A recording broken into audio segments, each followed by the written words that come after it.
Semi automatic hydraulic double die buffet plate paper plate making machine అంటారు.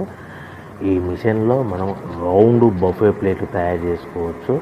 At the same time square buffet plate కూడా తయారు చేసుకోవచ్చు.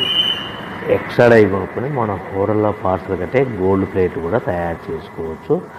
మనం ఈ మిషన్లో ఎలాంటి టిఫిన్ ప్లేట్లని, డోనా కప్పులని, ప్రసాదం కప్పులని, టీ కప్పులని తయారు చేసుకోవచ్చు. మిషన్ కొనుక్కున్న తర్వాత దీనికి వచ్చే 2 HP మోటార్ని ఇంటి కరెంటు మీటర్ కాకుండా దీనికి సపరేట్గా commercial category 2 meter single phase meter fit చేసుకోవాల్సిందిగా మీకు అందరికీ తెలియజేస్తున్నాను. సో మనకు buffet plate, square buffet plate, round buffet plate, మనకు ప్రతి ప్లేట్ మీద ఖర్చులన్నీ పోను 10 పైసల నుంచి 15 పైసలు, 10 పైసల నుంచి 15 పైసలు లాభాలు ఉంటాయని మీకు అందరికీ తెలియజేస్తున్నాను.